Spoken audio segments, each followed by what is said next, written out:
Thanks for listening. Yeah.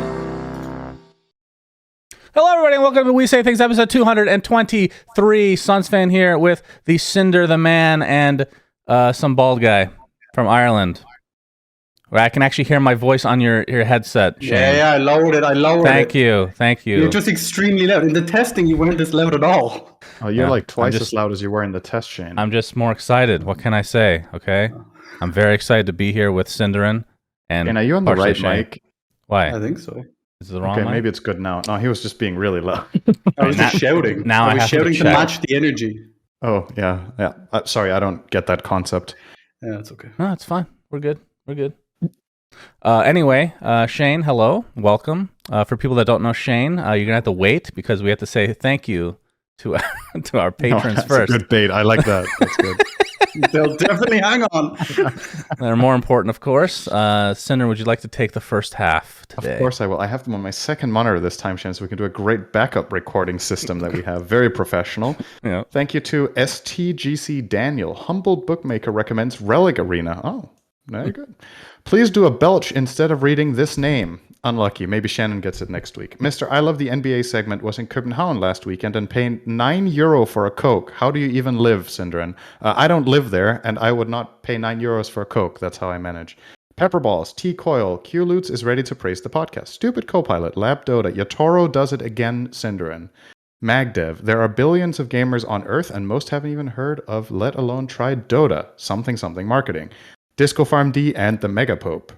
Thank you also to Zan Xavier, Nate Thicko01 Hamscroats, Yatoro does it again, Cinderin, Shark TM, Janie, Dop, nothing to see here, Eve Remort, Ben Broomhead loves the NBA segment, Wood and Aftertaste, Anonymous, and bamboo is one of the fastest growing plants on Earth, capable of growing up to 91 centimeters in a single day, Mr. Niebling. Thank you. And thanks to Shane. Thank you, Shane. Yeah, thanks, Shane, for contributing. Before we get into it, I went on, I googled that fact. OneTreePlanted.org says it only grows approximately 7 centimeters a day. So it's a bit of a rough start. Wow, imagine if it turns out that every fact Niebling has put in has been a lie. For just slightly years. off on, Well, that's not slightly. If I'm slightly off by 95%. Just slightly off. We round down or something in America. Shane, can you introduce yourself? Because believe it or not, there might be some people that weren't around for your in-camera days or in front of camera days. So who the fuck are you? It's been what, I don't know, 5 years or something like that since I've done any camera work at all. Now I work at ESL. I'm in the product department and I try and lead the Dota efforts on that side. So you're in charge of the entire ESL company, is that correct? Yes, let's go with that. Perfect. So when the games are delayed, is that because you didn't start them? Or is it the caster's fault? I think if you actually tweet at me directly, it helps and it speeds it up. That's good. Okay. Which one's that, at Shane O'Mad? That's the one, yeah, correct. Okay, and good, I'm sure in the comments we can share my email and phone number. And okay, perfect. Even better, yes. Yeah. The more the merrier. So before we get started with the actual questions, we gotta do our rapid fire initiation for you, Shane. All right, I'm gonna give you 2 very enticing options, and you pick one of the 2, but you don't think about it. All right, you just choose. Can you handle this? Okay. Yeah. Okay. Let's go. Some of them are easy. Beef or chicken? Beef. Water or Coke Zero? Come on. Coke Zero. Hair on head or hair on balls? Ball sack every time. Cake or pie? Neither. That's yeah. Oh, I just ruined your concept. I'm sorry. I knew he was. I mean, cake or pie is like the consistent one. I knew he wasn't gonna go down the road. I just don't want to lie, Yeah, you can't pick either, right? You've been on a keto diet for how many years? Hey, hold on. That's part of the interview process. I'm sorry, Shannon. Sorry, we goodness. don't talk beforehand. That's why our podcast is so good. Is because we don't brief anything. And No, don't we're talk to each other saving in general. The keto talk is probably the most interesting factoid. Is that all I have? Stay tuned for the keto. keto topic, guys. It's really exciting. Yeah, it's a We countdown actually to had the to keto. cut trivia this week so we can talk about keto for 20 minutes. Well, we could Very do a good. trivia on. I mean, you just asked the question as well. How long he's been on keto? That could have been a trivia question for all you know. That's true. That would have been a good one, actually. It's too late now. All right, Shane. So, as is normal with these guest interviews, we talk about the early life of our subjects, and then we judge you based on past transgressions. Okay. So, where did you grow up? What was early life like? You actually have some interesting anecdotes. Do I? Yeah, because I've seen your license from a long time ago, so you can maybe discuss that as well. Right. So obviously from Ireland, Dublin. Grew up there. Had a lovely family, very warm environment. It was good fun. And then, You sound sarcastic when you say it. well, it's not all true. It's just my mom will definitely listen to this thing, so I have to pretend to be thankful. No, so basically, when I was like, I don't know, 16, 17, I went a bit mad, hence the name. It was actually a bit younger. So it's very funny. I was one of the youngest people in Ireland to ever go bald. I was like 12, 13 when my hair started falling out. And there's a little factoid, better than keto, maybe. Yeah, that's pretty good, actually. Yeah. It's not bad. Yeah, and I was being studied by trichologists and everything like that. Obviously, you're a young kid. This makes you freak out a little bit. And then, yeah, basically dived into the world of video games like head first, like most of us do, to escape our problems. So, And what did the results show? Did they just confirm that you were bald? Correct. Yeah, it's actually really weird. It's an elaborate ruse by the Trichologists Association of Ireland, and they pay me to shave my head every day, so they don't disprove that fact. So they came to your house and how did they study you? I had exactly? to go to them. I wasn't that important. I had to go to them, and at one point I went into like an auditorium, literally like this 13-year-old kid marched in front of people like a zoo animal. And they all like looked at me and they examined my hair follicles and all this kind of stuff. Oh, came up close. Yep. Yeah, That's right. Yeah, he's bald. He is bald.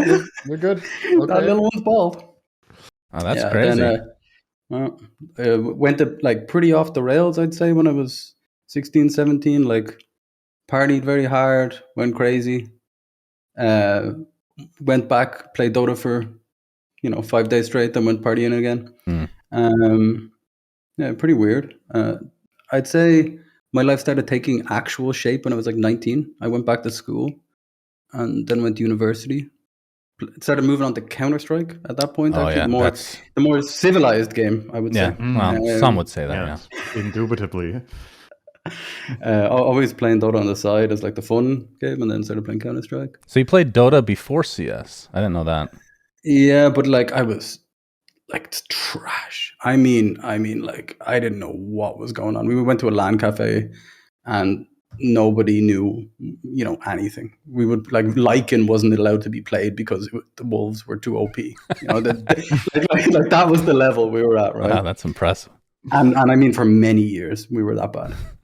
Not like I've improved much. Hopefully people don't pick Lycan against me. I still can't handle it. Yeah, and then what happened then? I was basically a young boy playing a lot of video games, and I went to study chemistry. I don't know why. Just randomly happened, I guess. Chemistry, really? Yeah. Huh. Did you enjoy it? It was like a phase. You know the way people like, Slipknot for a few years. Like chemistry was like a similar kind of thing for me. I liked it conceptually. There's got to be some chemists out there that are just like, what the fuck, dude?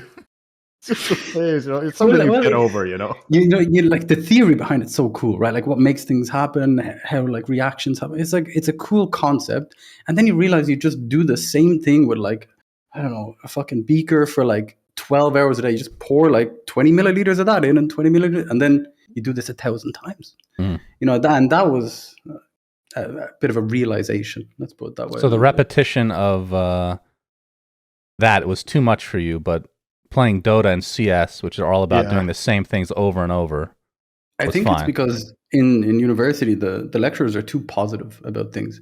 They're not like screaming at you or like randomly just throwing shit on the ground. They're extremely positive and supportive, and I don't think that's what I needed back then. It would be kind of cool in the chemistry lab though if the teacher was just like, "Fuck this! I'm breaking my items." He just takes lighting shit on fire, destroys everything. Yeah. I think chemistry would be more popular That's a good point. So did Maybe, you go ahead? Go ahead. No, you go ahead. No, go ahead, Cinderin, please. No, you go ahead. Did you continue with chemistry for very long? Like, how long of a period was that? 2 years ish. Oh, okay, that's quite a while. Yeah, it was 1 to 2 years. It was a long phase. I would say I did it seriously for like 8-9 months, and then the rest was just me pretending to go to university, playing like Dota and Counter-Strike all day. Okay. And then what happened? Did you drop out of school? Are you a dropout?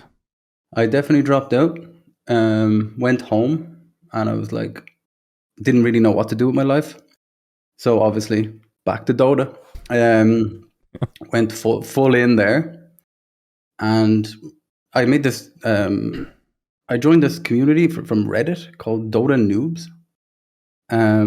It was a small group of people that basically tried to mix experienced players with non-experienced players. And, you know, from my Lycan anecdote earlier, you can understand that I was extremely experienced in Dota. I played a lot of Han actually in the mix of that as well. So yeah, very important. Just rip Han. And then we made this community, and that's actually how I met Shannon. I did this thing where once every 2 weeks, I think Cinder and you came as well at one point. I believe. Yeah, I have no recollection of what this is. Continue. Yeah, I do remember this. So basically, every 2 weeks we get like quote unquote famous people from the community to come in and just be like guest players, and we'd arrange these 5-on-5 so people could interact with their idols from the community. And then we couldn't find the idols, so we had to get like Shannon and Cinderin in, and obviously that platform skyrocketed them into where they are today. Yeah, of course. I have no memory of this at all. It was you and Reeves, and that's probably why I don't remember. Way back when, I think it was like 2012 or 11 or somewhere around there. 12. Okay, yeah, boy. And we just played. We just played with people. We just played together with them. Had a good time. There was no like broadcast or anything behind that, and that's how I met Pyrian as well. And obviously, both of us being bald, we could discuss the trichologists quite a lot, and we really bonded over that. And we started. Yeah, Pyrian. By the way, Pyrian's been begging to be on this show for a long time. And you beat him to it. How does that? And you have not been wanting to come on for a long time. Yeah, I declined like multiple times, but you kind of didn't get the message, and then the guilt kind of hit in. No, So Pyrian, we got on great. Started playing Dota together all the time, and then he convinced me to start streaming. And at the time, I was like literally. I was on social welfare, like a few $100 a month, and I ate very little and saved all my money, and saved up to buy a PC that could stream. And then I started streaming from my garage in like this like shabby ass garage that was, 2013, I think, somewhere around there. Okay, and then what happened from there? I did this for 6 months. It was actually so much fun back then. Like, I don't know. The fact that people watch you play video games and like engage with you was so cool. And it still honestly amazes me to this. It sounds like very political the way I'm going to say that, like very PR speak. But it was so awesome. You have these people that show up every day. They come in, they play games with you. Actually, I miss it to this point. But did that for 6 months. Had built a small community, and then Pyrian went to Dream League Season 0, I believe. And when he was in Sweden, started playing with James and Scriff and all the boys from the Good Studio. And one day, the Dream League Season 1 was starting the next day. And James just like texts me and goes, "Oh, do you want to be on Dream League?" And I'm like Lamau. Turns out he's actually serious. And he's like, "Yeah, here, I'll pay for your plane tickets. I'll give you a place. I'll pay for your food, and you can be on Dream League." And I was like, "All right, off we go." Like packed my shit, left the next morning, and then it's like all from that. I don't know. I owe a lot to James, to be honest. He was a very, very good lad to me. That's a Still common is. narrative we hear from multiple people, I feel Mhm. like. James is like I wouldn't say he's like an unsung hero, right? Because people do know him and that he's a big part of the community, but maybe don't appreciate and understand just how much he's done for talent, players. Yeah. There were like multiple teams that were struggling to find boot camps, and they would just boot camp at the good studio, right? For What was it multiple called? years, I think, right? Red Pandas, QPAD Red Yeah. Pandas. Yeah. Yeah.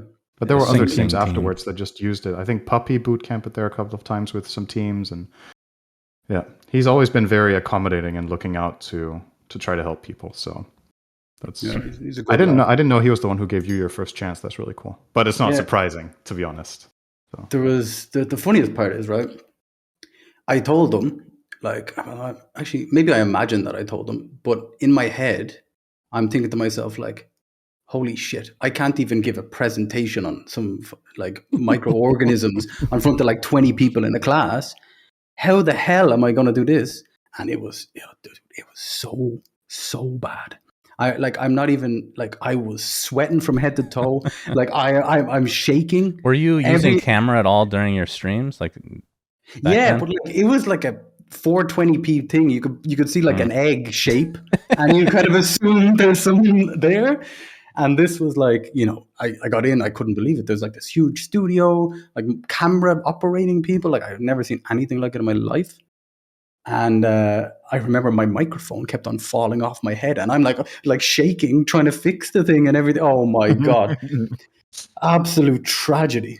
It was a lot of fun, and I think it took me a long time to get used to. But going from, barely being able to speak in front of a small university audience to like knowing how many people are watching on stream. It's funny. I used to have crazy. the same issue in university, like public speaking. I hated it, absolutely hated it.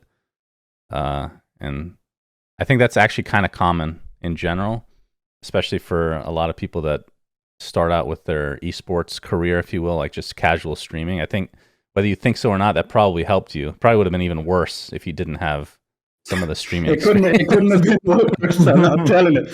I remember you could have fainted. Actually, maybe that would have been better. Close. I was genuinely close. We were like picking. It wasn't even. It was like a pre-show for Dream League where we picked fantasy teams. And I remember I was a Misery fan at the time, right? Like I was actually a huge Misery fan. He's a fellow bald boy now, of course. Yeah, true. We obviously integrated him through the trichologists. We set it up in a way that like everyone picks a player and then it's like a draft, right? And I couldn't even think of his name. You know what I mean? Like I was like completely like white. It was something else. And then I think Bruno helped a lot. Actually, he was like. He started listing players until he hit Misery. Well, yeah, no, he was like, making jokes and making me feel relaxed. Yeah, and that, obviously, what I still like about James to this day is in these situations, like the thing you need is someone to kind of like change your mind, and he would like slightly insult me. That would kind of make it relaxing, if you know what I mean. Like in a very I get British very humor relaxed when people insult me. That's a very normal reaction. I think it works in Dota every time. Yeah, you really like the abuse. Why do you think I do my job, bro? Yeah, very true, very true. Okay, so you're at the good studio. I can't remember. Did you live there for a while? It was like a on and off kind of thing. Like the Dream Leagues back then used to be 2 shows a week for God knows how many weeks, like 10 or 12. I would like stay there for one season, maybe a few weeks more, go home, come back, in that kind of way. Like me and Scriff used to live in the garage. We'd have like our little cot beds, like you in a sick camp where there's a plague, you have these like small white beds. Like that's what we had basically. And it was perfect. I was loving it. You know what I mean? I had no complaints. Okay. So I don't know if this is jumping too much. Correct me if I'm wrong. Is that... But keto. No, not keto. not we're not there yet. We're gonna save it. Yeah, we're saving that. So from there to TI, I think the first TI you did was the noob stream with me, right? If I'm not mistaken. Not with you. Well, now, I mean, but it was, we were part of the team. Yeah, I think it was 7 or 8 months after this that we were doing the noob stream. and basically it was me, Blitz, and Pyrian, and that was like I felt it all again. You know, I was able to kind of speak on Dream League at that point, and I went from that to absolutely shitting myself again. It was a crazy cool experience. Like, never been really to America, like that kind of stuff. Never been to Seattle. It was really cool. Yeah, So and the noob stream. I mean, the noob stream one was pretty much a success, I would say, even though they didn't really. They brought it back in some form the next year and then killed it off completely. Which TI was this again? The noob stream? Was it 4. 4. Yeah, 4. Yeah. Okay. I have a good story from that, actually. So me and Pyrian are taking the monorail back to the hotel after one of the days. Honestly, monorails are the greatest invention ever. I don't know why they're not everywhere. And this guy comes up to us, and he was about, I don't know, 50, 60, something like that. And he said, Shane, my son has Down syndrome, and the only thing he loves in this world is Dota. He plays Dota all day. He watches Dota. And when I watched the noob stream, I could connect with my son for the first time because I understood some more stuff from that.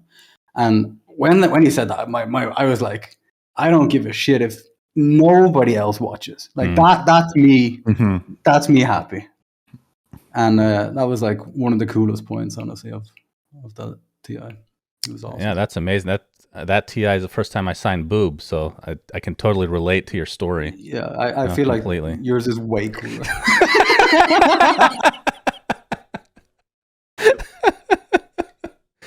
And that's when Shannon was like, I don't care if anyone else is watching as long as you are. That's when I knew Nikki was a keeper, because she's the one that took the picture. So, you know, it all works out in the end.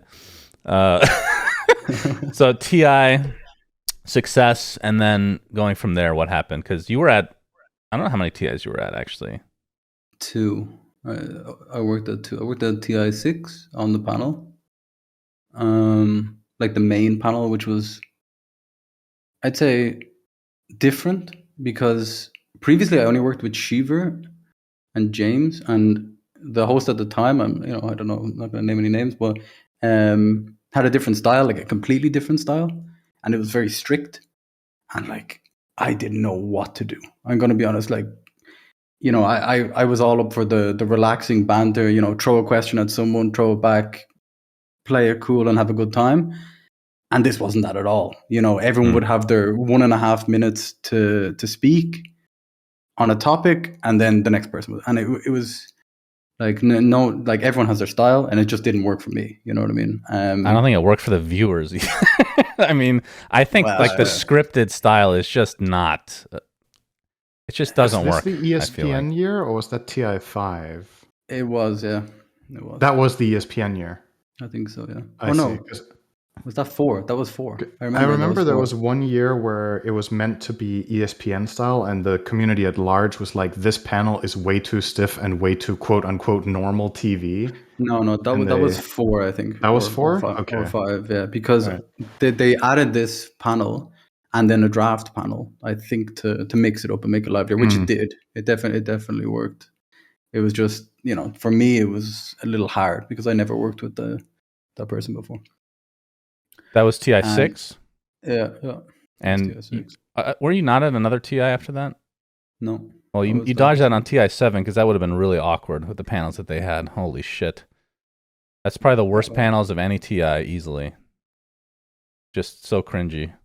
I feel bad for Day 9, because I think he actually could have been a good host if they put people around him that worked better. But I think Valve learned a very valuable lesson at that TI. I think it was a good try. I don't know. It's a good effort. Yeah, great effort. It was, in fairness. Like, so from TI to what? How does that transition to I believe you joined a very prestigious studio at some point. Right? That's when it all went downhill. You joined. I can't remember their name. It was a really, really neat name. You know. Yeah. Like Mooncuck or something like that. I was gonna say, but I'm happy you did. Yeah. Joined that, whatever the fuck that was. in we went to Galaxy battles together. Oh my god! Don't bring that one up. That is one of the worst. I mean, it was the best and worst experiences of my life. I think Moonduck to me was like, I don't know, a fever dream concept of a company. You know what I mean? Like everyone came together, and you guys had this like communist kind of vibe where everyone has a voice kind of thing, like hippie thing. Yeah. And then nothing ever worked. You know, we join this meeting. There's like 12 people in it. Everyone's just angry at each other, and then we just leave. And it's like, okay. Very. What's happening next? So Valve learned lessons, very valuable lessons at TI7. I learned very valuable lessons from Moonduck, and you can't have a company where there's nobody just leading the charge. You know. Yeah. So that was a huge mistake on my part, I guess.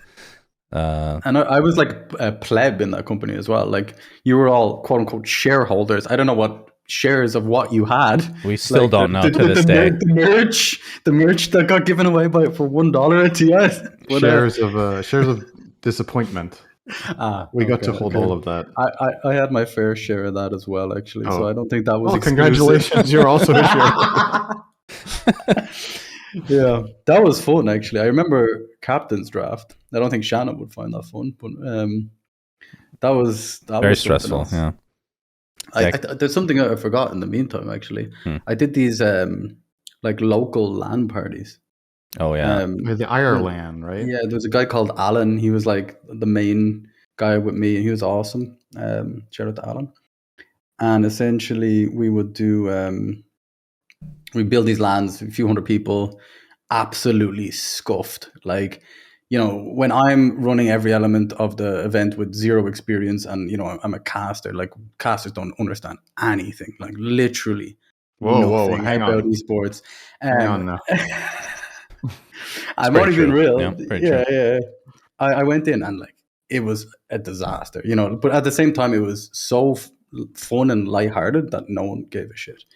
You know, if people could play Dota and drink alcohol, they were fine.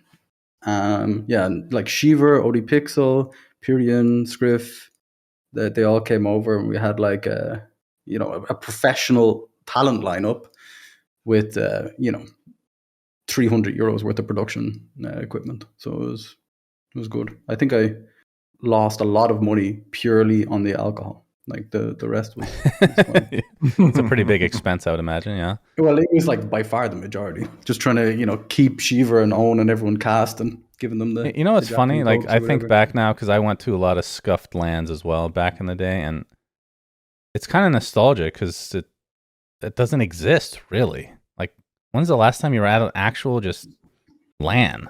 You know, isn't that weird that we're getting to that point where people are going to be growing up playing these games and never experiencing LANs, unless they're pros now, I guess. It's kind of weird. It is a little weird, I guess. I think it was based on like internet speed, obviously, right? And then it just kind of slowly started to fade out a little bit. I know you still do it if you want to play on the highest level, I guess. You know, you play on LAN to experience that, but I miss it too. I miss the like. I miss the BO more than anything, I think. Yeah, a good whiff of BO is always lovely, yeah. Good point. Thank you. Okay, so you tried to do... How many Irelands were there? Weren't there 2? 2, yeah. Or was it attempted 2? I can't remember. No, it was attempted 3. Okay. We had a sponsor, like, agreed upon. I wonder who that sponsor could be. Could it be... You can't see my shirt right now. I'm wearing a special shirt that might be connected. Yeah, maybe. I can assume what you're wearing. That's right. It's a Moonduck shirt. We had big plans. We were going to do one in England actually. It was pretty exciting. Just fell through, and at that point, considering how much money I lost, like way more than I had, I was like, this. It's been fun, but I can't do it anymore. I want to have money. That's my captain's draft experience. Yeah, that sounds familiar. Yeah, we should talk about that one. Actually, that was a funny one. Yeah. So while you're on Moonduck, which I think you're still on Moonduck technically, I don't think anybody's off of Moonduck right now. That company You can't is escape. You went to a lot of tournaments. I don't remember the order at all. I think Galaxy Battles was surely before Captain's Draft, though. So let's discuss Galaxy Battles and how special that was to you. This might be the worst. No. WCA for me was the worst tournament I've ever been to, and it's not close. Galaxy Battles was really knocking on the door to become that. But luckily, when the tournament wasn't being a disaster, which was, I guess, just when it wasn't running, we had fun, at least, outside of that, right? I think, like the fact that I did these Irelands and I loved it, and the fact that I loved working in Moonduck shows that we don't like when things work well. Yeah. You like a challenge. Scuffed stuff is good, yeah. And this one was like, we arrive on let's say a Thursday, right? The event's meant to start on a Saturday. And all of a sudden there's just like no teams. Like the teams just didn't show up. Like their flights, like I can't remember the exact reason. There was a tsunami. Yeah. There was a literal tsunami preventing them from coming. Yeah. And in fairness to the organizer at the time, tsunamis, it's a reasonable excuse. You know what I mean? If you're going to have some issues, so we just like had a day off, and we went. Me and Jenkins went out drinking in the tsunami. You actually remember Jenkins, because I don't remember him during this period of my life at all. That's because you're extremely cold-hearted, and this like soft, warm vibe is all a lie. Yes, I have a very soft, warm vibe. You're right. Yeah, you do. Yeah, you do.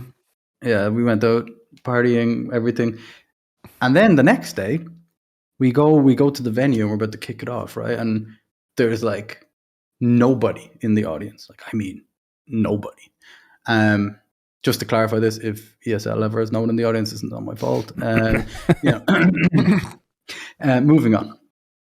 There's nobody, literally completely deserted. And, we get halfway through the day, we're just doing our own thing. We're having fun on the panel. Like it was like, when it's really that bad that you just kind of go off the rails a little bit. Mm-hmm. And all of a sudden, halfway through the day, this like random act, which I don't think we even knew was happening, comes onto the stage and just starts, singing. And while this is happening, the entire stadium fills up with like, 17 to 25-year-old girls. And like, there's, I don't know how many, like half a stadium full of these young girls that stay for one or two songs and then just leave again. And like, we're all just like, what the hell is going on? Like, it was so surreal. This. I feel like I missed out on it. No, nobody saw it. Oh, there's a reason you didn't see it, because during one of the days, halfway through the day, we were told that none of it was being broadcast. Like, apparently, they just forgot to broadcast it or something.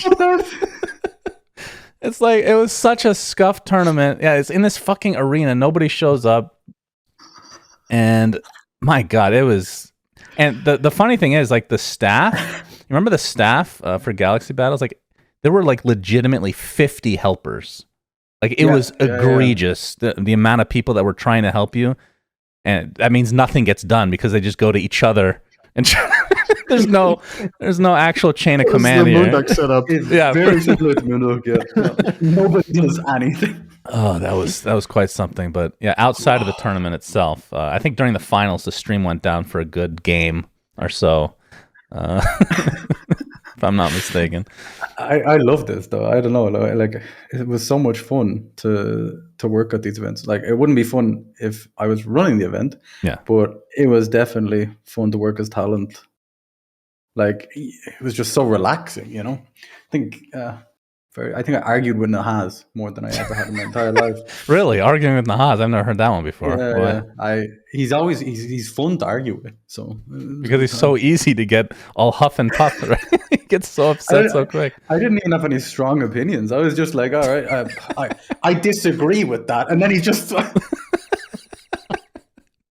Yeah, that's him in a nutshell, pretty much. Bless him. I got on pretty well with him. So. Okay, any other tournaments that you wanted to talk? I mean, Captain's Draft, I don't know how much there is to say. Very well-run tournament, perfect, no issues. Extremely smooth.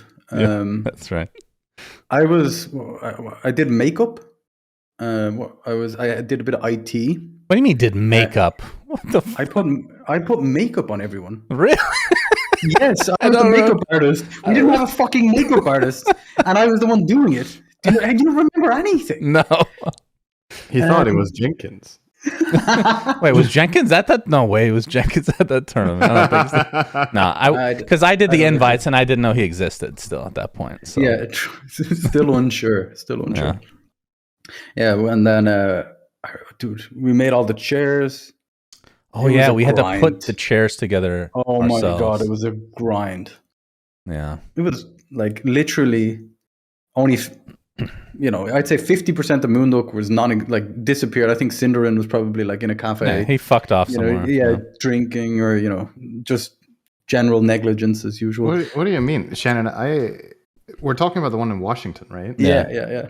I feel like wasn't this something like where you convinced me to go at, what was it? I wasn't sure if I was going to go, and then you convinced me to go, and then you were like, all you're gonna do is work. Yeah, because I know you're worthless. I can't rely on you to do anything like manual labor to put together chairs. I got Shane. He's a hard worker. That's also the thing. A shareholder. It was a chairholder, that event. No, the reason that event was a success. Imagine if I would have put the chairs together. We couldn't even have set. Yeah, that's right. So you made the right call. I think that was a good move. I'm a good decision I remember maker. that is the most stressed I've ever seen you in my life. That event. That was and what you did was sit there and watch from the couch. No, I mean I genuinely, the way I remember it, I arrived and there was all this stuff going on, and during the day I would barely see Shannon because he was out doing like literally 10 different things in preparation for the event. And then when we did the talent work and we were on camera, he would sit down and just do his thing, obviously pretend there wasn't a fire backstage, and then go back and fix whatever problems there were. But for all the stress that there was, I actually think it was a really good tournament for the audience. I think the people that were there absolutely fucking loved it. The ones that didn't freeze to death. Yeah, that wasn't really your fault though. You couldn't have done anything about that. Right? We had all the survivors sign an NDA. So, for context, that event was in a warehouse, right, or a hangar? A hangar, yeah. It was a hangar, right? And it was in January in Washington, and it was like minus, I don't know. It was probably minus 30. It was the coldest winter in like 30 years or something. It was really fucking cold. And we're in this hangar, and whenever somebody enters and the door opens, it's like this cold gust of air comes through the entire audience. So people were sitting there in like coats. And I remember I had this phenomenon happen to me. That is the only time in my life it's happened. And I was like a bit worried. I was like, what the fuck is happening? I got what's called a wind burn, which is where I would go to the bathroom and wash my hands, but there was no towels. So I would go back into the hangar with a wet hand, and it would freeze over. So my skin would actually start burning. Let me just repeat the earlier point. Everyone had a great time. Apart from the wind burns. Oh god, what a disaster some of it was. I wouldn't have been that without event though. I have really good memories of it. Maybe it's because I didn't do all the administrative stuff. Maybe I think overall, like once it ended and there was a huge relief, it was overall it wasn't that bad. Like I think a lot of the issues that we had were early on in the tournament, like in the group stage, which that's normal. I mean, compared to the 2 majors we had last year, like holy shit, this was the best tournament ever. But I think there was that 1 hour break where the computers just kept crashing over and over and over, and people had to fill, but it ended up being a memorable fill panel. So the filling was awesome. Yeah, so it was a lot of fun. The audience was really vibing with it. It was salvaged. It was a lot of fun. Yeah. It kind of has the element of the scuff thing that we talked about earlier. Right? Yeah. Like, I think when it goes that way, people just kind of engage with it easier. It's more. Well, I think the thing that we're good at when shit hits the fan, we can make fun of ourselves. Like look at the majors, the last 2 majors, not the last 2. The what was it? Easy. Lima, not ESL. Of course. Lima and Bali. They had some disastrous moments, but they weren't really making fun of themselves. I know it's like an official major, and maybe there's like a line there, but at some point you gotta do something, I think the bigger it gets, the harder it gets. Like I think that's everyone true. knows me pretty well. Like I don't mind insulting myself, but I still couldn't do it from a company perspective because like there's all these stakeholders, there's like sponsors, and they might not take the joke that well, and you're kind of like afraid of this, That's why we at Moonduck are free. We have a lot of freedom. When you are free like that, it's a bit like how it can be super endearing to watch comedians when they when they lose it, right, in improv, and they just start laughing at the act because it's so bizarre. Right? I personally love that shit because I just there's something, you know, it's kind of like fourth wall breaking when they kind of separate themselves from the act, but I think it's a very good way of connecting, like you said, with the audience, right? When things are going wrong, you recognize they're going wrong, you're not playing it off as whatever, you're literally just like, all right, guys, this show is fucked. Let's have a blast, you know, like let's just have fun with something. And I think that's very easy for the audience to connect with because they're there, right? Whether you're watching the stream or you're there in the crowd, you know things are going wrong and you're having fun with it. As long as you can do that, that's great, I think. It might have been the hypothermia, but I think they really enjoyed it. Like. They did. They were just clapping to stay warm, actually. Yeah, very true. Very true. Okay, any other tournaments that you wanted to discuss before we move on to a very special topic? I think that was they were the main funny ones, I think. Okay, so let's talk about your keto. So, oh shit, it was actually. Jesus. Here's the interesting thing.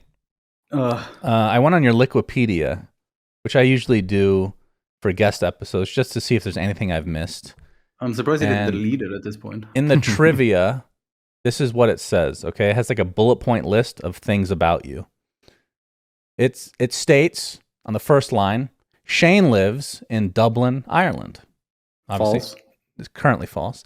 Second line, Shane has a passion for burgers. Correct. Third line, Shane loves McDonald's cheeseburgers, but eats them without the bun. Why do you need 2 lines of trivia to say you like burgers? Is that all there is? That's all there is? Yes, that's it. How fucking boring am I? No, there was a fourth one, and I didn't even bother copy pasting. I don't remember what it was. Okay. But holy shit, yeah. That's it. That's all there is to know about me. We can wrap it up here, I think. Yeah, see, told you guys, most interesting topic of today. So take us back to why you... go ahead, Syndrome, please. No, you go ahead, Shannon. I was going to say something similar. So take us back to why you began keto, and do you have a photo to corroborate the story? I would have to ask my mom to take a picture of a photo to send it. I see. But at one point, I was very, very into the gym, like unhealthy gym guy, to the point where I was like going every single morning and evening and like all sorts of stuff. And I got super, super fit. And then I ripped the muscles out of my left thumb. And my thumb was absolutely screwed for a year. Wait, how did you do that? Just working out? I was playing rugby. I played a lot of rugby. Yeah, I never went to school, but I would show up for rugby training at the end of school. It was kind of weird. And the teachers were okay with it because I was good at rugby. Of course. The standard school things. So I couldn't do any exercise. And at the point I was eating like, thousands of calories a day, like 6,000. And obviously I exploded. You know what I mean? I got massive. I think I was like 21, 22. I'm inherently extremely like lazy as a person. I'll try and think of the most efficient way to do everything just so I don't have to do as much work. That's like why I like Dota, I guess, right? Mm-hmm. Is that why you work for ESL as well, Shane? Of course. Nice one. I think, honestly, it was like, I looked up 20, 30 different diets. I couldn't find anything. I was like, all right, whatever. I won't do this. And then eventually someone like I knew was on keto, and I watched them eat like breakfast, and I was like, that looks legit. That's a good looking breakfast. Mm-hmm. And they were like, yeah, I'm on this keto diet. And I was like, I'm in, burgers, bacon, eggs, sausages. Yeah. Get me on board.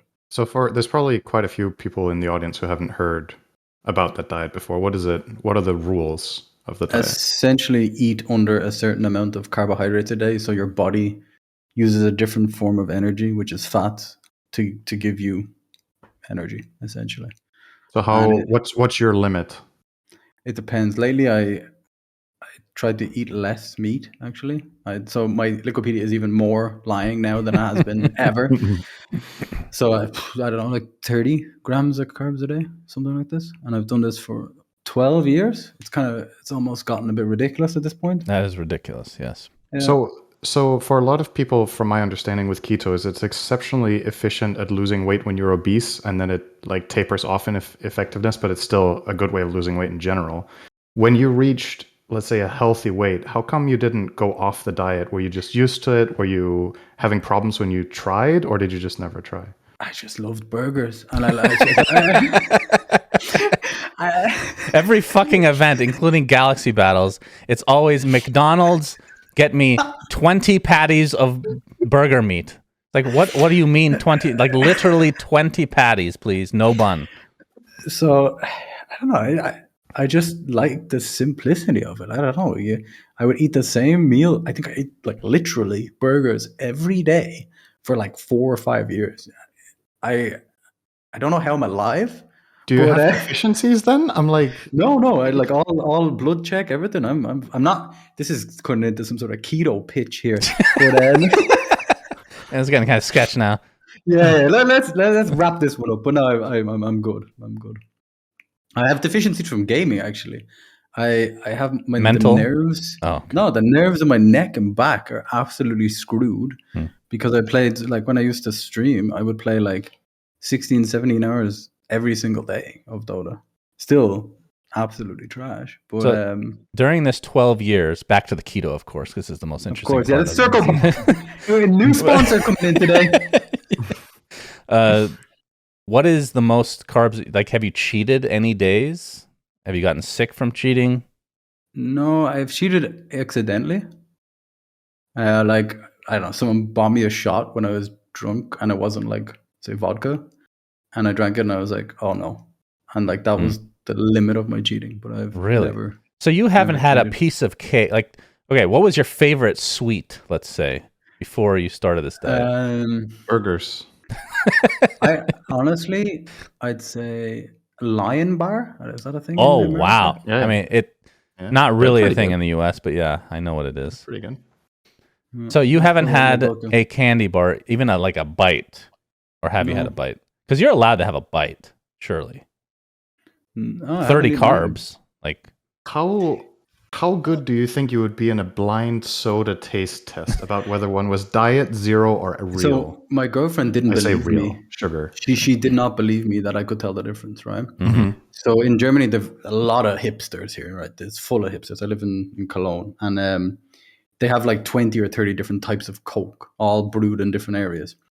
And she got the diet version, the non-diet version of like 6 different types of Cokes. So there's 12 in front of me, and I don't even have to taste them. I can do it by smell and tell you what brand it is and if it's sugar-free or not. Wow. Holy shit. Okay, this has to be okay, you haven't been on camera for years. You have to make a cameo on ESL doing this at an event. That's true.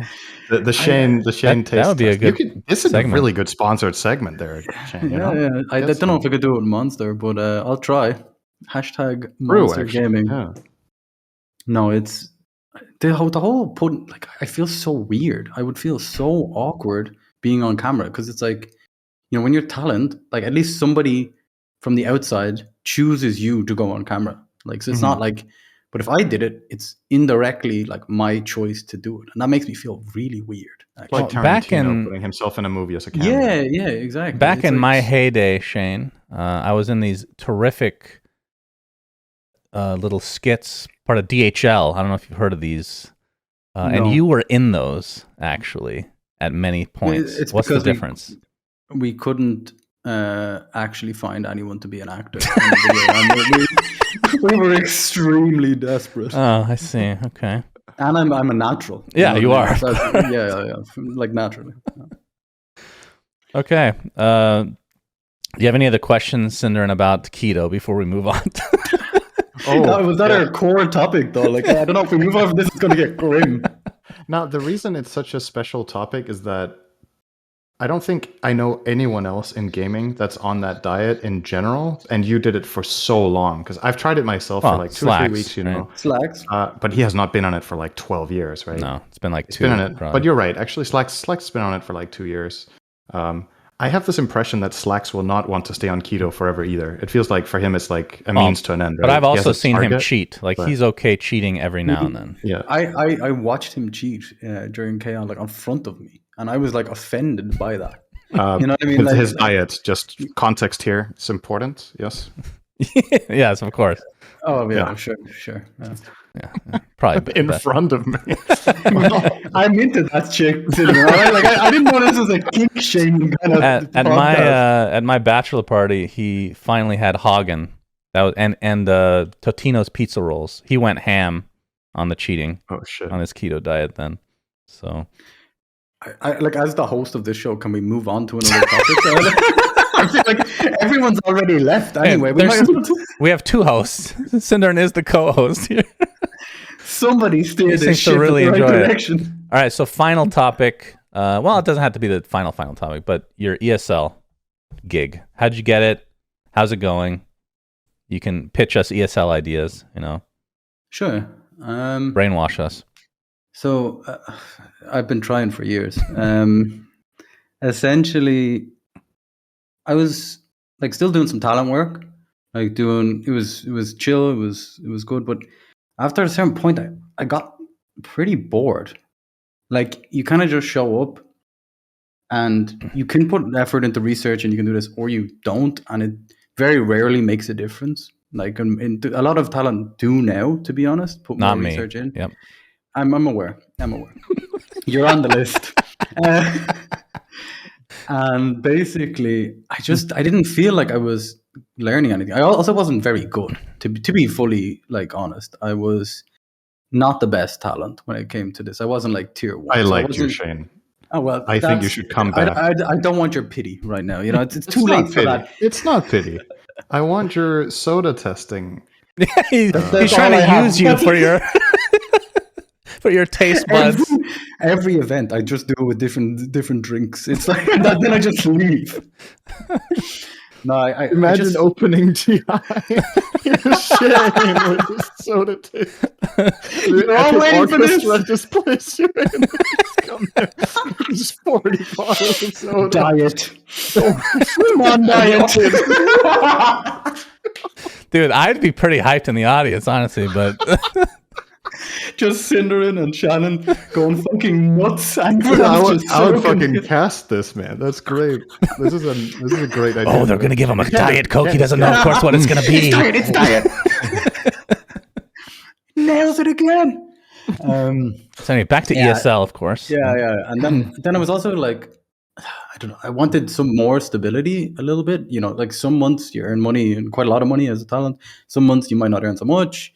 And it kind of fluctuated.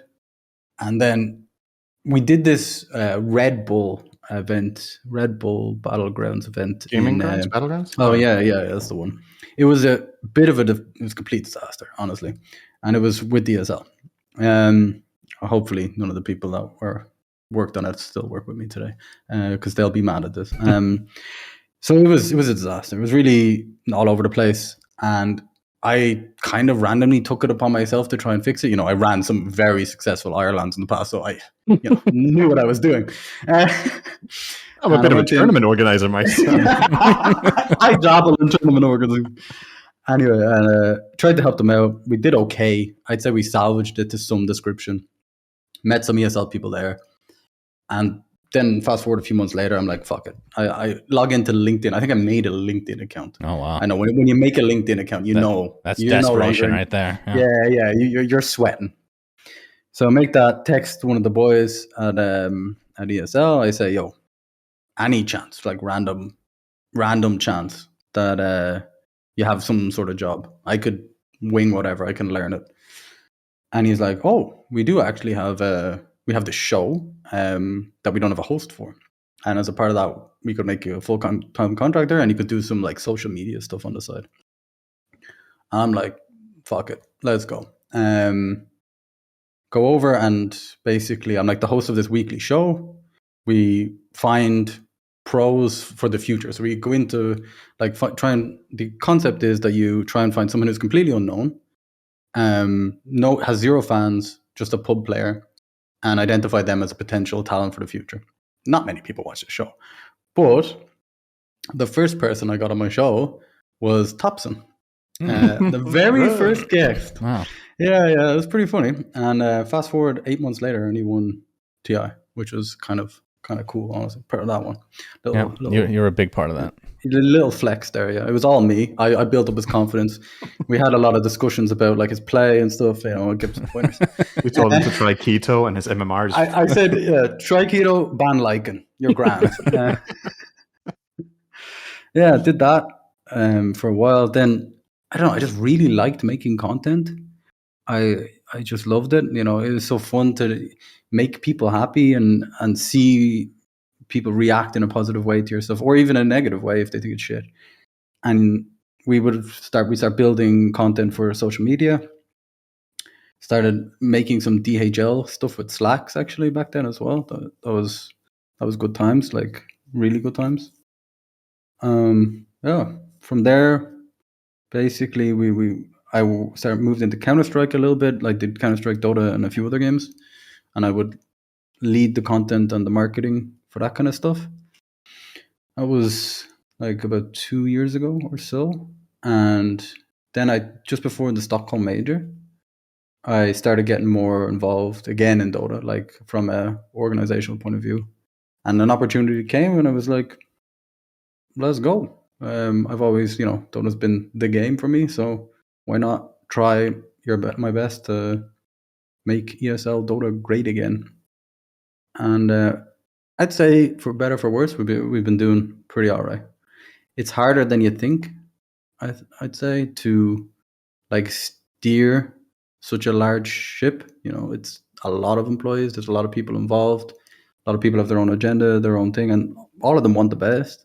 But to try and get them all going the right direction, it's hard. But what's your actual job title right now? Director of Game Ecosystems, Dota 2. That sounds like bullshit. Like on a business card, that's a lot. That's a mouthful. That's something we're writing a fucking Moonduck card. Yeah. Did you create your own title? Why don't you call yourself Emperor of Dota 2 ESL? Yeah, well, I wanted to go with Commander, but it wasn't allowed. So what are some of the other stuff you've worked on with ESL, like the events that you've been more involved in? I guess from a content side of things, like before 2019, most like skits and content pieces on Counter-Strike and Dota.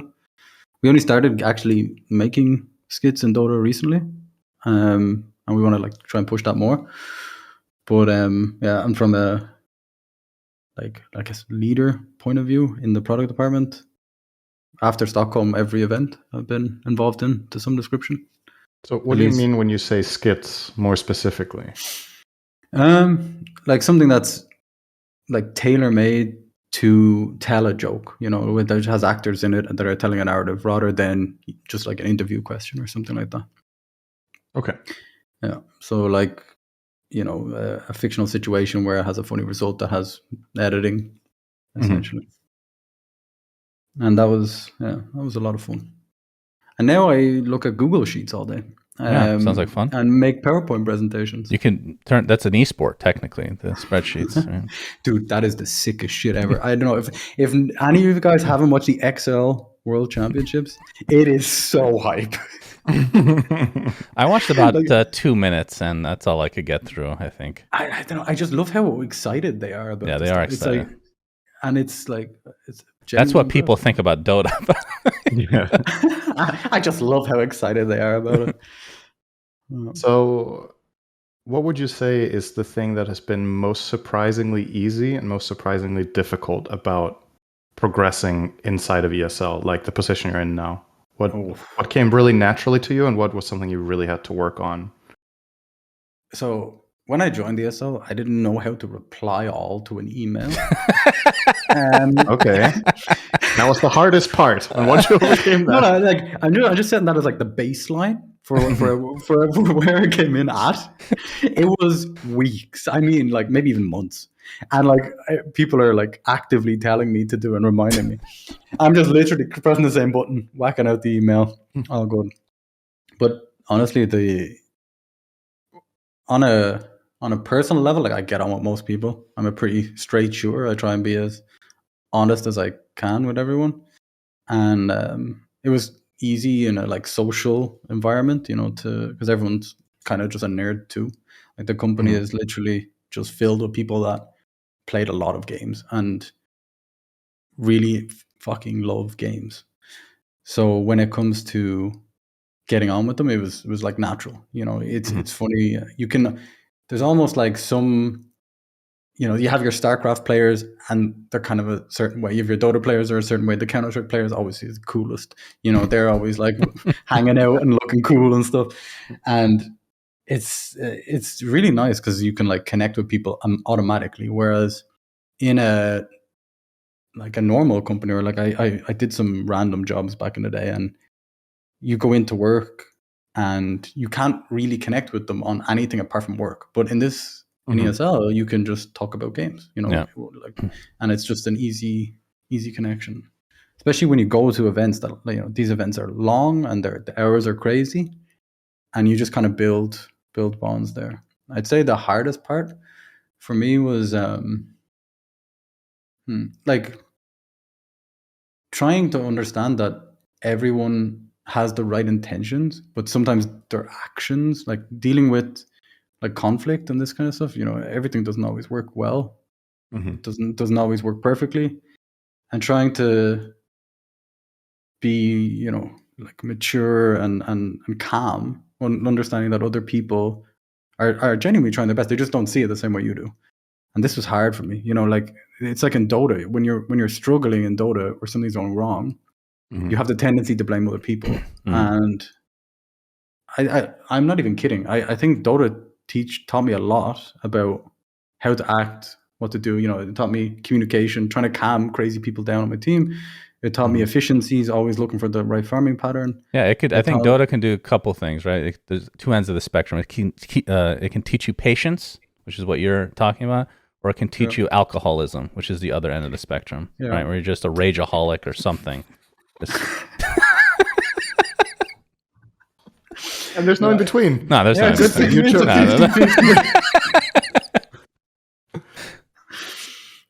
So, which is it fair to say? Do you feel like you're naturally a leadership type? And if no, because I'm assuming you're in a lot of positions in this company where you eventually have to, make a decision that involves a lot of people and influences what they work on. What's your leadership style? Is it like a mediator style? Are you very determined when you have an idea that this is how we're going to do it, or what's your? I think if you ask different people this question, they probably give you different answers. Well, then, what do you think yourself? I'd say I know what I want, but I've kind of learned over time that it's always not the best to just kind of try and micromanage everything. I try and let people make their own mistakes and grow, but sometimes you need to jump in when shit's burning. It is what it is. But in general, I at least try to be the more hands-off, like talk to the person about it afterwards, bring it up later kind of dude. I wouldn't say I'm a natural leader. I don't know many people that are, honestly, but I try, and I'm open to criticism. And like I was half memeing earlier when I told people to tweet at me, but like I kind of like when people tweet at it, like flame our tournaments and give us criticism. I'm not even like, you need That's a someone. good title for the broadcast here, Shannon. This is the episode. ESL loves when you flame the shit out of them. Well, you need someone to keep you in check, right? Like, and if you don't listen, like all feedback is it's come from somewhere. It might not be directly what they're saying, but it has a root source. Yeah. And I think that's what I try and do anyway. Like as much as possible, like listen and understand what people are saying and why they're saying it. I don't know. We'll see. Let me know in a year, how it goes. So, final question about this from me, ESL related. Since you got into the position that you're in now, Emperor or whatever it was called, Commander. What's the thing you have done since entering that position that you're most proud of yourself? Where you were like, I made this decision and I absolutely loved how this turned out because I pulled through on this. I think building this ESL Pro Tour to where it is now, building something like outside the DBC. Like back then, I thought it would be hard, but I didn't realize how hard. I think there's a lot of people in the company that really like pull their weight to make it happen, and it's something I'm pretty proud of, honestly. I think bringing Dream League back to the original format that we were talking about, the scuffed stuff that we like. That's this is where I made my start. This was my entry into esports, and I loved it back then. So I tried to at least emulate it a little bit and bring it back to where it was, because it was definitely going the wrong direction. Right? It's meant to be fun. It's meant to be a laugh. You're meant to have a vibe that is enjoyable. You just want to watch it and like listen to the anecdotes and the talent chat about it. So I'm happy we got it going that direction again. No, it's either the two main ones. And what about for the future of ESL? Is there anything you want to leak? No. What events coming up that you're excited about? The Birmingham, dude. This event is actually so hype. The audience is like, I've been to IEM Sydney, and that was the only comparable event. I think English people and Australian people are kind of similar. They're loud. They like making up fun chants. They like shoeies. Yeah, they like shoeies, primarily in Australia, and it's just fun. I don't know, that event's always hype, and I'm happy we could set it up to happen again. How many events has Dota 2 had in the UK? Was it only Ireland and the last Birmingham? Has there been anything else? No, there's been a lot more. They're like I-Series, but smaller ones, right? Much smaller ones. Oh, I-Series. That's many years ago, though. Yeah, I'm showing my age a little bit here. Used to play Counter-Strike at it. I-Series, there was Epic LAN, there was Ireland, and there's Dub LAN now, which is the predecessor.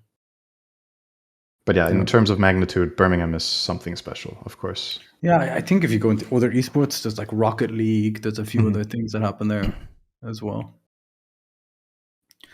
It's funny how that's another thing that I learned when I came to ESL, like how isolated Dota is really from other games. We live in our own little world where we think a certain way, believe certain things, and it's just totally different in other esports. Like there's less memes. There's, I don't know, more TikTok dances. It's just, they're all so different. All the esports like ecosystems. That's why when these like traditional sports people come into the industry and they think they have it figured out, like, first of all, taking something from traditional sports isn't going to necessarily, like OWL is like a perfect example of this, right? Where it just doesn't work the same way.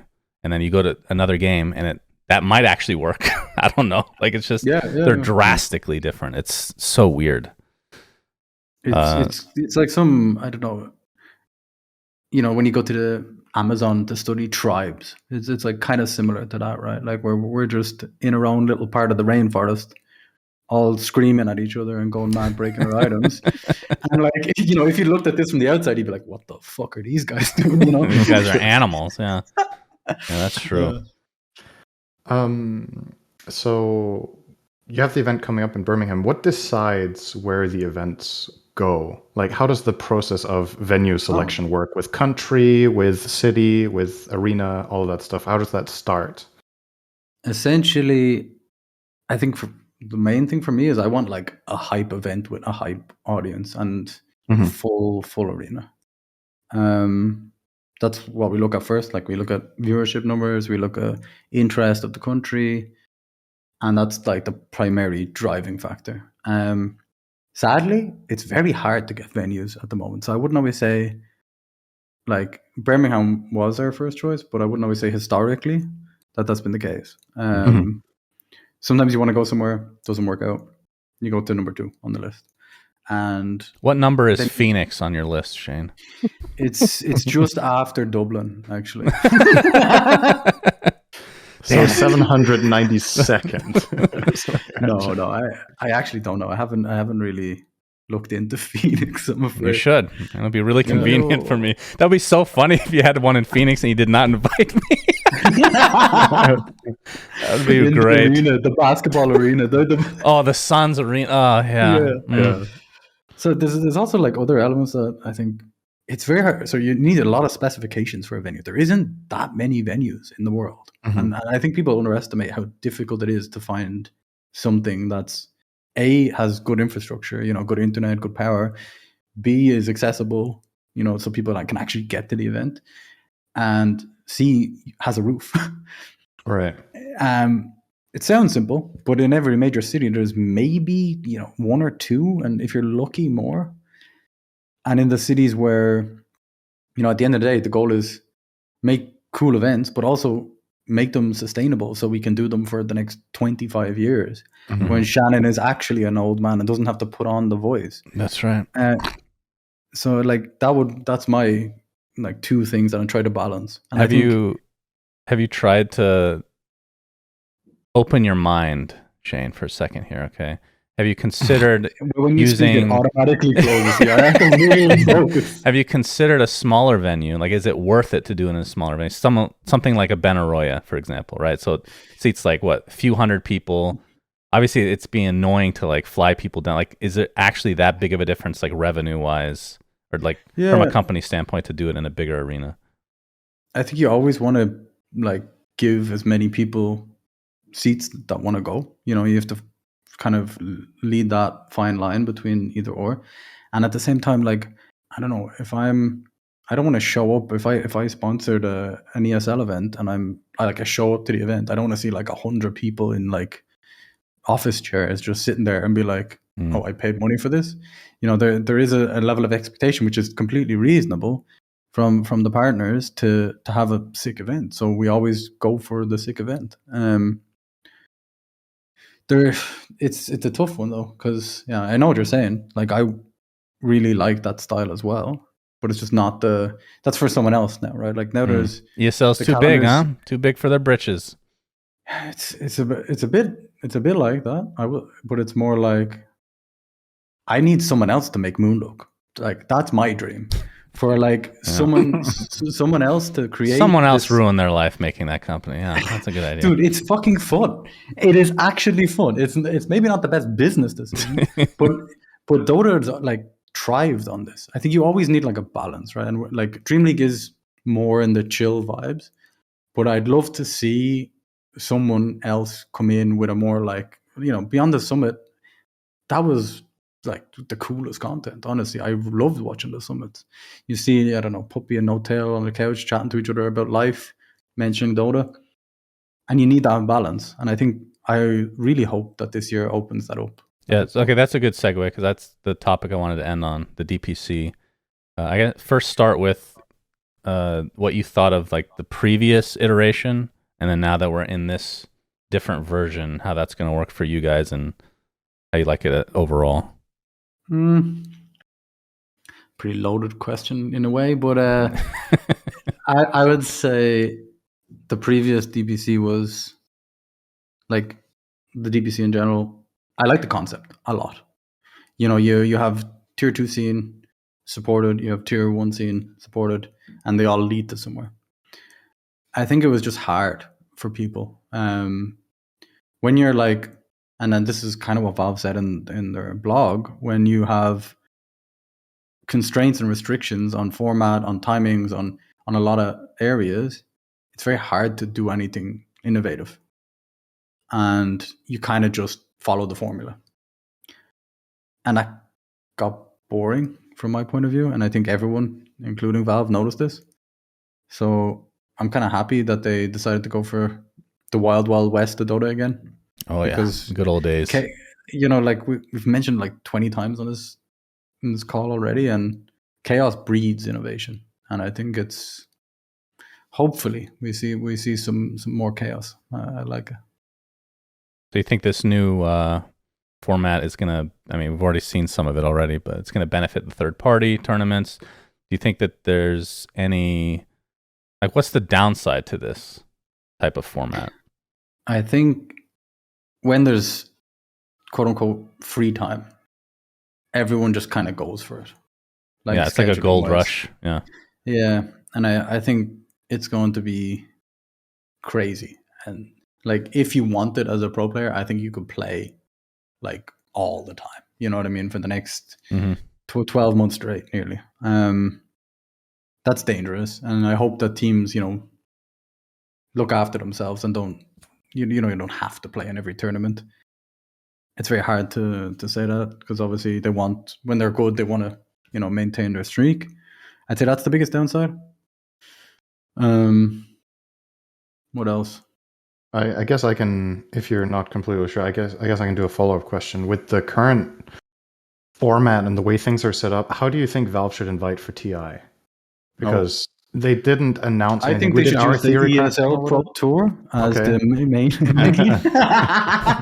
Of course, yeah, makes sense. What do you think? So do you think currently, and what they did in the past, it seems like they're just they're holding their cards close. They'll eventually at some point just do this hype announcement with, in a week, the teams will be announced, and the teams themselves don't even know if they're invited. Do you think that's good? It's probably really good for the audience because it's exciting, right? Do you think it's fair? And if you were in their shoes, what would you do? I would build a system around all tournaments throughout the year. Okay. And if you want, keep it private. And I think that's probably what they're doing. I have no insider information on this, actually, but I would imagine that would be the goal, right? You award a certain amount of points to every tournament, depending on prize pool, duration, format, whatever it might be. And then, so essentially an invisible DPC kind of. Yeah. Which is what it used to be, right? Right. I think that would make the most sense. Do you agree with the logic of assigning more value to recency? So if you win a tournament that's big 2 months before TI, that gives more quote unquote invite points than 10 months before? Do you think that's... Have you it's very funny. We tried to, with our previous season of the ESL Pro Tour, we had this invite system that had region strength. It was because we didn't have any time to run qualifiers, and I wanted a system that we all did. We all wanted a system that was fair and unbiased, that had a certain structure behind it. And nobody understood anything about it. So everyone, it was super complex because we tried to be so transparent.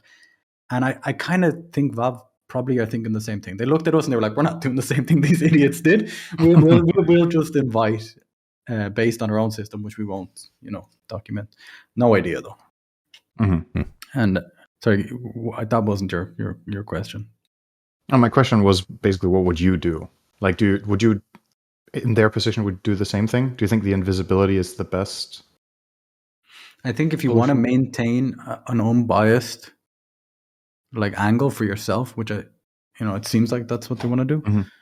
I think it's the only thing you can do, because if you start giving publicly giving points to systems, you create a world where it's unfair for others, and it's harder for people to get in. It's favoritism to tournaments as well, because those are the teams that are going to say yes to those tournaments ahead of time.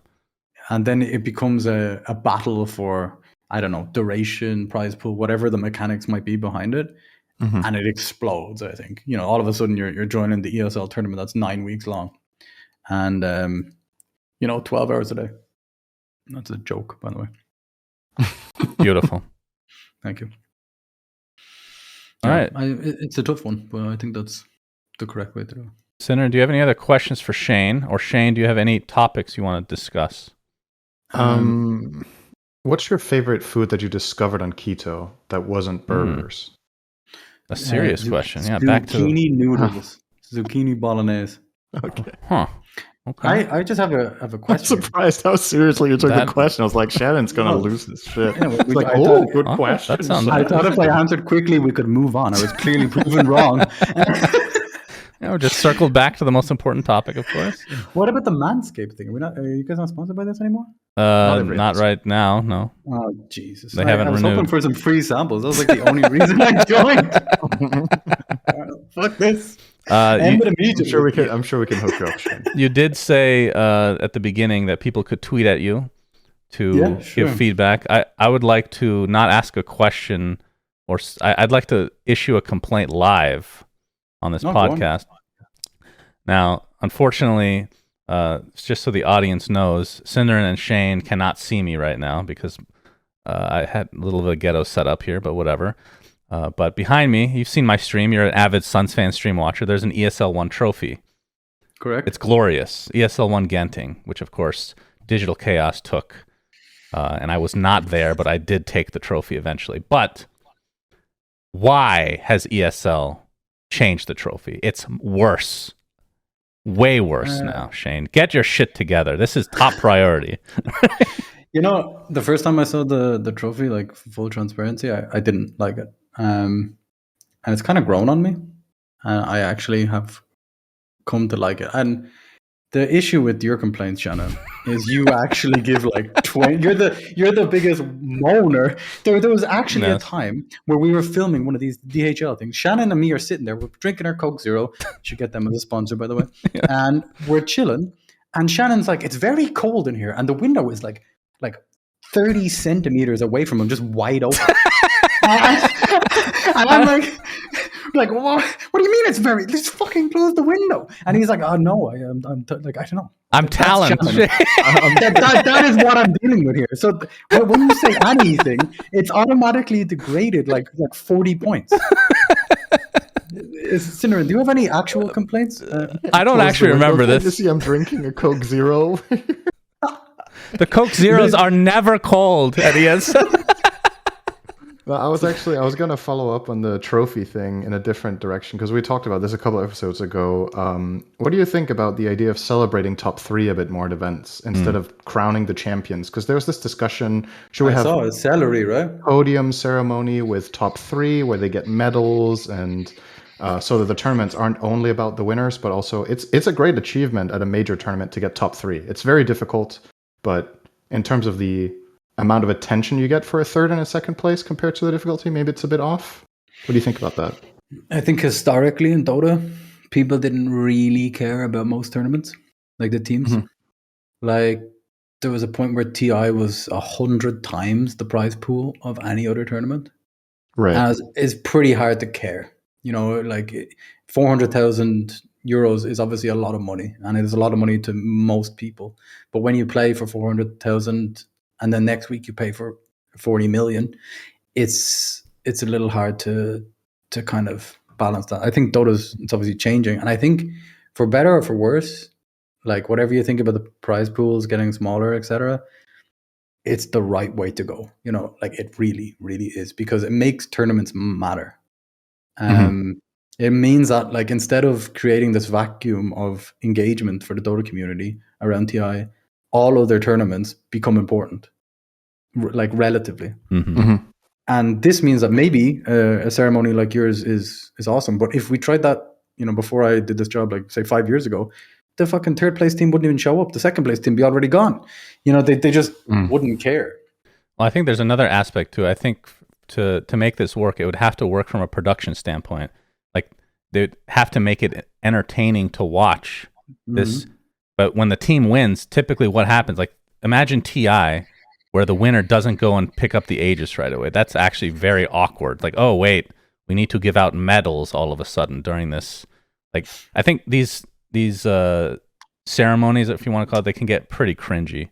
Like, I think Dota has actually come a long way, because it used to be really bad with the trophy celebration. Right?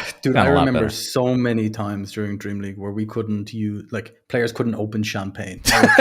Yeah, I can't do that either. I can't blame them. Dude, it would happen every time. And then you just have this like weird camera angle of like, I don't know, like, oh Jesus, trying to open the bottle, and like, the panel is just trying to talk over it like nothing's happening, but everyone's fucking watching and judging.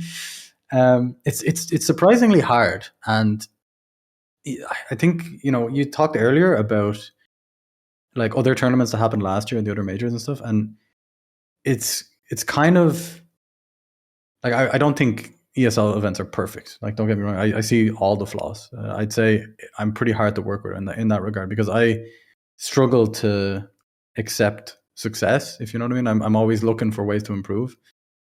But the way these events work is off the back of like multiple individuals that just are like really, really good. And they carry everyone and like level up everyone else basically. And there's, maybe 20, 30 of them at every event. And then the rest of the people are maybe newer or don't have as much experience, whatever it is. And if you don't have these people, the event struggles really hard. You like, we have this one Polish lad called Lukasz who just like fixes things. You know what I mean? Like he just walks around the place just fixing things. And you need these individuals. And one of these individuals is like the stage manager. And Ollie is our guy for most events. And he just knows what to do. He knows how to deal with players. He knows how to tell them where to go. And he gets it. And if you don't have the people with this experience, it's actually very hard. And like, dude, we've messed up a few in it as well, obviously. And you need that kind of level of experience on the ground. You also kind of need to know what to do, and you need to make the mistakes. Like, dude, ESL has been around for 20 years. Like, there's a lot of people in this company have made a lot of mistakes, and they've learned from them. And through all of these learnings, we've got to where we are today. It's not because of me. It's like everyone has, made a lot of mistakes and have learned from them. And essentially, we build all these things. Like, we know how long the catwalk should be, as long as as short as it can be, because players need to like relax after they stand up after the game. They need to like feel the audience. They need to, like, there's a lot of theory gone into it. And I think we're always still trying to improve these things, but it is hard. Like, and it's easy to flame the other tournament organizers, but if you don't, like, I went to the Lima Major. I didn't go to Bali, sadly, but I went to the Lima one, and I see the same passion and interest to make shit awesome as I do in ESL. They just haven't made enough mistakes. And I think that's maybe, to go back, I'm circling back again to the flaws in the system. When there isn't enough space to run tournaments, it was either you run a major or you don't run a LAN event, almost. Yeah, that's true. And you kind of have to give them a break, because like, it's not easy. Dude, I failed with Ireland. That was 300 people. You know what I mean? And that was my first event. These guys are going to struggle. And I think you have to kind of give people breaks. I know in one way people think they don't deserve it or whatever it might be, but if you don't give them the breaks, they won't come back. And these are the kind of people you want. You want the passionate people who really, really love Dota, and want to, like, they're working 20 hours a day to make this shit happen. And the result might not be good, but when you're there on the ground, you can see the passion. It was a bit of a rant.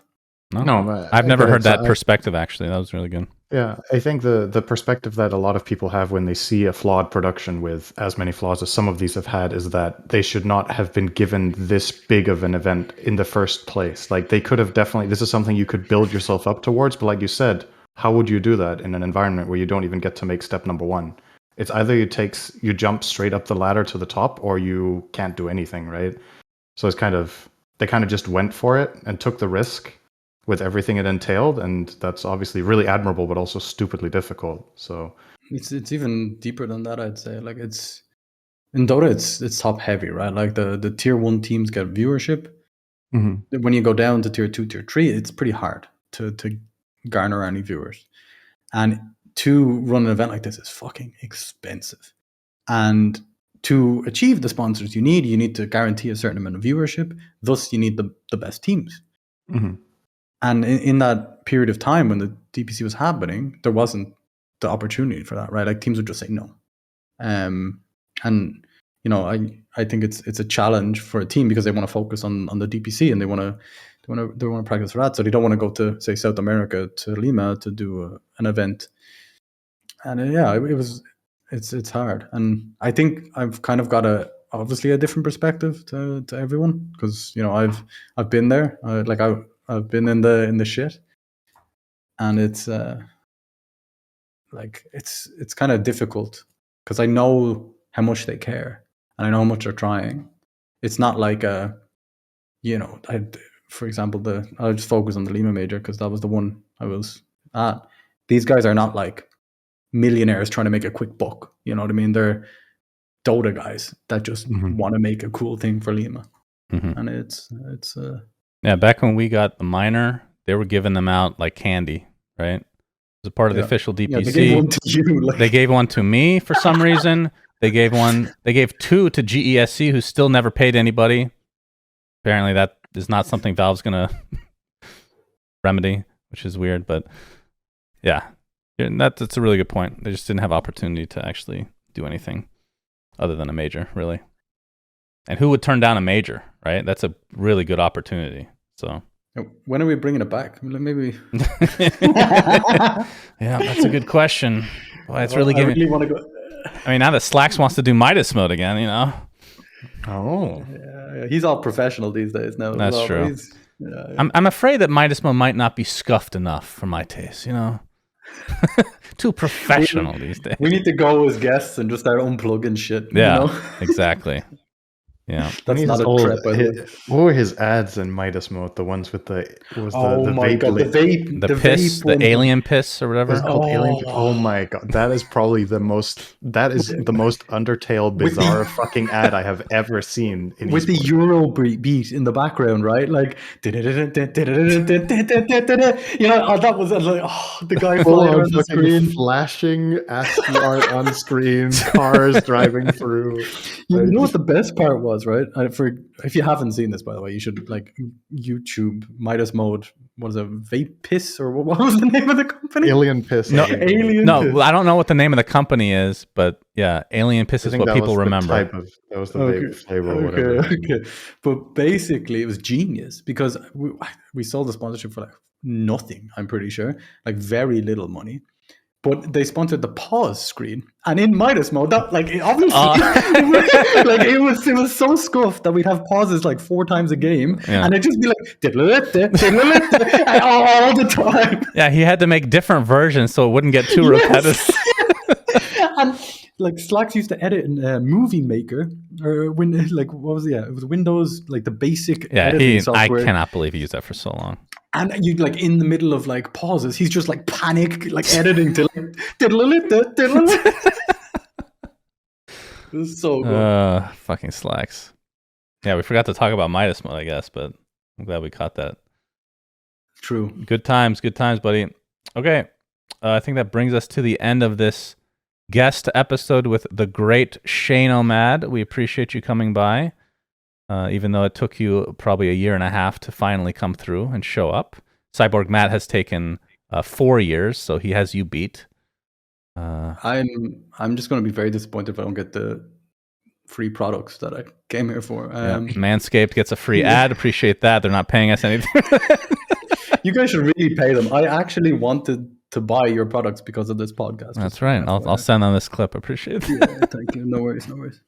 All right, thanks, Shane. Let them know ESL is looking for a Manscaped partnership for their next tournament. Yeah, I'm down. Yeah, be sure to tweet your Manscaped products.